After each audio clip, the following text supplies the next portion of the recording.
ఆంధ్రప్రదేశ్లో సార్వత్రిక ఎన్నికలు దగ్గర పడుతున్నటువంటి నేపథ్యంలో ప్రజల అభిప్రాయం ప్రజానాడి చంద్రబాబు గారికి అనుకూలంగా ఉందని అన్ని సర్వేలు కూడా చంద్రబాబు గారే అధికారంలోకి రాబోతున్నారు అని చెబుతున్నటువంటి నేపథ్యంలో చంద్రబాబుకి పట్టాభిషేకం జరగబోతోంది అనేటువంటి వార్త ఇప్పుడు సోషల్ మీడియా వేదికగా చక్కర్లు కొడుతున్నటువంటి నేపథ్యంలో ఈ అంశానికి సంబంధించి మనతో మాట్లాడేందుకు ప్రముఖ రాజకీయ విశ్లేషకులు ప్రముఖ సీనియర్ జర్నలిస్ట్ సిఎస్ రావు గారు మనతో ఉన్నారు. సార్తో మాట్లాడదు. Sir hi sir. Hello sir, ఆంధ్రప్రదేశ్లో సార్వత్రిక ఎన్నికలు దగ్గర పడుతున్నటువంటి నేపథ్యంలో ప్రజల నాడి అలాగే ప్రజల అభిప్రాయం కూడా చంద్రబాబు నాయుడికి దగ్గరగా ఉందని సర్వేలన్నీ కూడా చంద్రబాబు గారే అధికారంలోకి రాబోతున్నాయి అంటూ చెబుతున్నటువంటి నేపథ్యంలో చంద్రబాబు గారికే పట్టాభిషేకం జరగబోతోంది అంటూ ఒక వార్త సోషల్ మీడియాలో చక్కర్లు కొడుతూ ఉంది.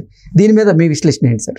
ఒకటి ఏంటంటే సర్వే సంస్థలు అన్నీ కూడా ఒకే రకంగా చెప్తున్నాయి. దాదాపుగా అన్ని 1-2 సంస్థలు తప్ప కొన్ని సంస్థల్లో మాత్రం కొంత కన్ఫ్యూజన్ ఉంది. కానీ మిగతా మెజారిటీ సంస్థలు అయితే చంద్రబాబు నాయుడికే పట్టాభిషేకం అనేటువంటి యాంగిల్లో సర్వేలు చెప్తున్నాయి. ఇవాళ జగన్మోహన్ రెడ్డి సొంత మీడియాలో దాదాపుగా ఒక 1/2 పేజీ కేటాయిస్తూ ఈ సర్వేలకు సంబంధించినట్టు ఒక రివ్యూ రాయడం జరిగింది. ఆ రివ్యూలు ఏంటంటే ఒక టైమ్స్ నౌకు సంబంధించినటువంటి అంశం తప్ప తర్వాత లోక్పాల్ టైమ్స్ నౌ లోక్పాల్ ఈ 2 తప్ప మిగిలినటువంటి సర్వే సంస్థలన్నీ కూడా జగన్మోహన్ రెడ్డి ఓడిపోతాడు, చంద్రబాబు నాయుడు గెలిచే అవకాశం ఉంది, ఆయన ముఖ్యమంత్రి అవుతారని చెప్పి ఇస్తూ ఉన్నాయి. దీని మీద ఒక పెద్ద రివ్యూ రాశారు. ఎవరు? సొంత మీడియాలో, జగన్మోహన్ రెడ్డి సొంత మీడియాలో. ఆ రివ్యూ నేను చదివాను. టైమ్స్ నౌ సంబంధించినటువంటి ఒక పొలిటికల్ అనలిస్ట్ రాశారు. అంటే ఒక టైమ్స్ నౌ లోక్పాల్ ఇచ్చినటువంటి సర్వేలే కరెక్ట్, మిగతా సర్వేలు తప్పు అనేది. ఇప్పుడు ఏ సర్వే సంస్థలు అయినా కానీ సర్వే సంస్థలు ఏవైనా సరే కొన్ని మ్యానిపులేషన్స్ ఉంటాయి, ఉండకుండా ఉండవు. 100% వాళ్ళు ఏదో కరెక్ట్గా ఇస్తున్నారని చెప్పి మనం కూడా చెప్పుకోలేము. అయితే ఇక్కడ మెజారిటీ చూడాలి, మెజారిటీ అభిప్రాయం చూడాలి. ఇప్పుడు దాదాపుగా 12 సంస్థలు ఇచ్చినాయి, జాతీయ సంస్థలు అన్నీ కూడా 12 సర్వే సంస్థలు ఇవ్వడం జరిగింది. అది కూడా ఏంది, గులకరాయి దాడి జరిగిన తర్వాతనే వచ్చినటువంటి సర్వేలు. అంటే అంతకుముందు చేసుంటారు వాటిని, గులకరాయి దాడి జరిగిన తర్వాత రిలీజ్ చేశారు. అప్పటికప్పుడు గులకరాయి దాడి జరిగిన తర్వాత చేసినటువంటి సర్వేలు కాదు, సర్వేలు అంతకుముందు చేసుంటారు. వాటి ఫలితాలని అనలైజ్ చేసేసిన తర్వాత విడుదల చేశారు. ఆ విడుదల చేసినటువంటి టైం ఏంటంటే గులకరాయి దాడి జరిగిన 3వ రోజు వచ్చినాయి అవన్నీ కూడా. సో కాబట్టి గులకరాయి ఎఫెక్ట్ ఏముండదు అనేటువంటి అభిప్రాయంతో ఉన్నారు ఇప్పుడు. సరే, సర్వే సంస్థలు ఆ రివ్యూ రాస్తూ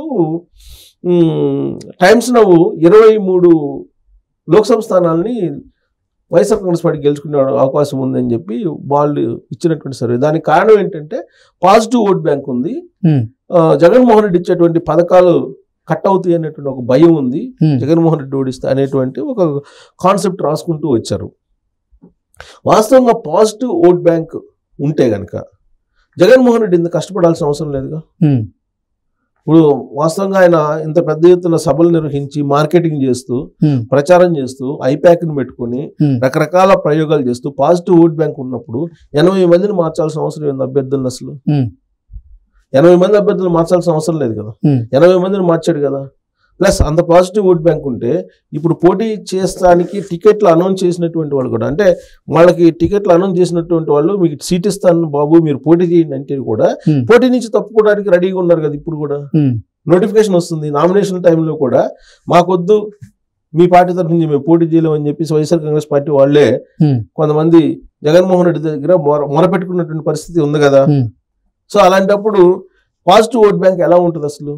అంటే ఢిల్లీలో కూర్చొని ఒక సర్వే చేసి దాన్ని అనలైజ్ చేస్తే కాదు కదా, క్షేత్రస్థాయిలో చూడాలి, క్షేత్రస్థాయిలో పరిశీలించిన తర్వాత అప్పుడు అనలైజ్ చేయాలి. పాజిటివ్ ఓట్ బ్యాంక్ ఉన్నప్పుడు అసలు జగన్మోహన్ రెడ్డి ఇంట్లో కదలకుండా కూర్చోవచ్చు. ఇంత కష్టపడాల్సిన అవసరం లేదు, ఇన్ని మార్పులు చేయాల్సిన అవసరం లేదు, ఇంత కసరత్తు చేయాల్సిన అవసరం లేదు, ఆయన ఆడుదాం ఆంధ్ర కార్యక్రమాలు పెట్టాల్సిన అవసరం లేదు, ఇంటింటికి వైసీపీ అంటూ కార్యక్రమాలు పెట్టడానికి అవసరం లేదు, తర్వాత ఇంకా అధికారుల్ని ఇళ్ళకి పంపించి స్టిక్కర్లు అందించాల్సిన అవసరం లేదు, 400 కోట్లు పెట్టి ప్రచారం చేసుకోవాల్సిన అవసరం లేదు, హోర్డింగ్లు పెట్టి 360 degrees యాంగిల్లో ఎటు చూసినా జగన్మోహన్ రెడ్డి బొమ్మలు కనబడేటట్టు పెట్టుకోవాల్సిన అవసరం లేదు, ఇంత అడవాడు చేయాల్సిన అవసరం లేదు పాజిటివ్ ఓట్ బ్యాంకు ఉంటే కనుక. అయితే ఇప్పుడు సర్వే సంస్థలు 12 సర్వే సంస్థల్లో మనం చూస్తే 10 సర్వే సంస్థలు ఇచ్చినటువంటి రిజల్ట్ కనుక చూస్తే పక్కాగా చంద్రబాబు నాయుడుకి అనుకూలంగా, కూటమికి అనుకూలంగా రిజల్ట్ వచ్చాయి. వాటిలో ఏంటంటే ఫస్ట్ది ఇండియా టుడే. సరే, ఇండియా టుడే ఎప్పటి నుంచో ఉన్న ఆర్గనైజేషన్, దాని ఆర్గనైజేషన్ని మనం తప్పు పట్టలేము.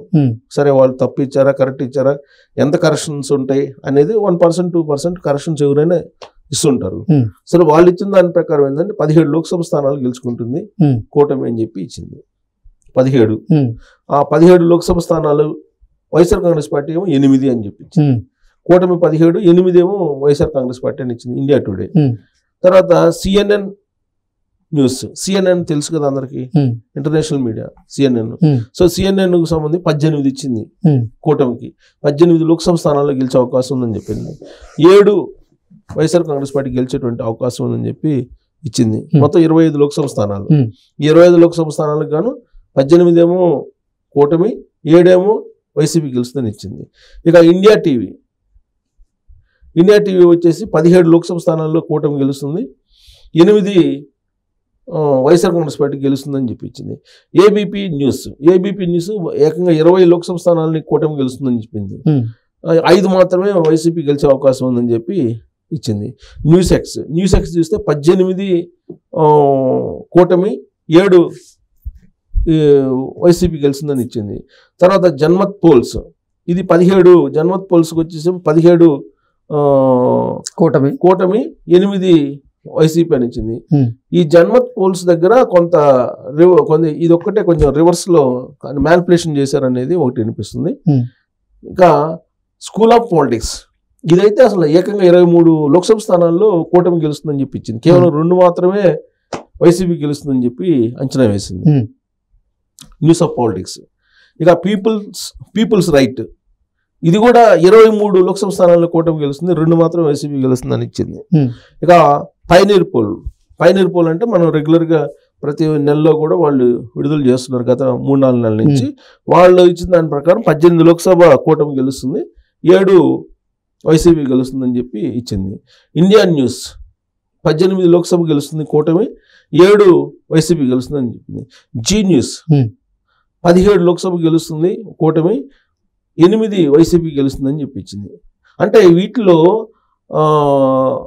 10 చూస్తే కనుక కనీసం 17 నుంచి 23 దాకా గెలుచుకునే అవకాశం ఉంది కూటమి అనేది ఇచ్చి 10 కూడా.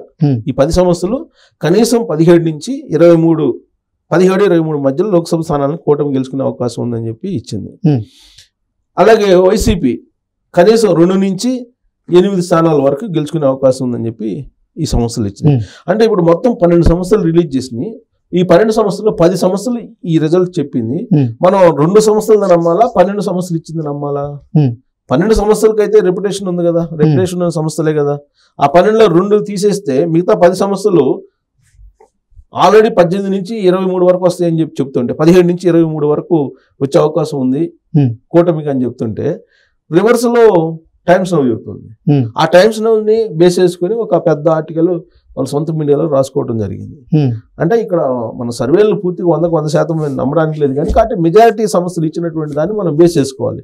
దాని ప్రకారం ఏంటంటే చంద్రబాబు నాయుడుకి పట్టాభిషేకం జరగబోతుంది, ఆయనే సీఎం కాబోతున్నారు అనేది చాలా క్లియర్ గా మెజారిటీ సంస్థలు చెప్తూ ఉన్నాయి. సో ఇది నరేంద్ర మోడీ, అమిత్ షా దగ్గర కూడా ఈ రిజల్ట్ ఉన్నాయి నేషనల్ మీడియాలు కాబట్టి. సో వాళ్ళకి తెలియకుండా ఏం జరగదు కదా. సో ఇవన్నీ అసలు కొన్ని అయితే 2 లోక్సభ స్థానాలకే వైసీపీ పరిమితం అవుతుందని చెప్పి ఇస్తున్నాయి. ఆ 2 మరి ఏంటో అర్థం కావట్లేదు, 2 స్థానాలు మాత్రమే అంటున్నారు. సో ఇంకోటి ఏంటంటే బీజేపీ అసలు కొన్ని సంస్థలు, 1-2 సంస్థలు బీజేపీ 5 లోక్సభ స్థానాలు గెలుచుకునే అవకాశం ఉందంటారు. నిజంగా బీజేపీ కనుక 5 లోక్సభ స్థానాలు గెలుచుకుంటే 6 మొత్తం వాళ్ళు పోటీ చేస్తున్న కూటమిలో 5 కనుక గెలుచుకుంటే వైసీపీకి 2 వస్తాయి. నిజంగానే వైసీపీ 2 పరిమితం అయ్యే అవకాశం ఉంది. సో కాబట్టి మనం మెజారిటీ సంస్థలు నమ్మాలి, వాటిని బేరీ చేసుకుని వాటిని మనం క్రైటీరియాగా తీసుకుంటే చంద్రబాబు నాయుడు హవా ఖచ్చితంగా మళ్ళీ ఉండబోతుందని చెప్పి మనం భావించడానికి అవకాశం ఉంది వీటిని బట్టి చూస్తే. Okay sir, thank you so much.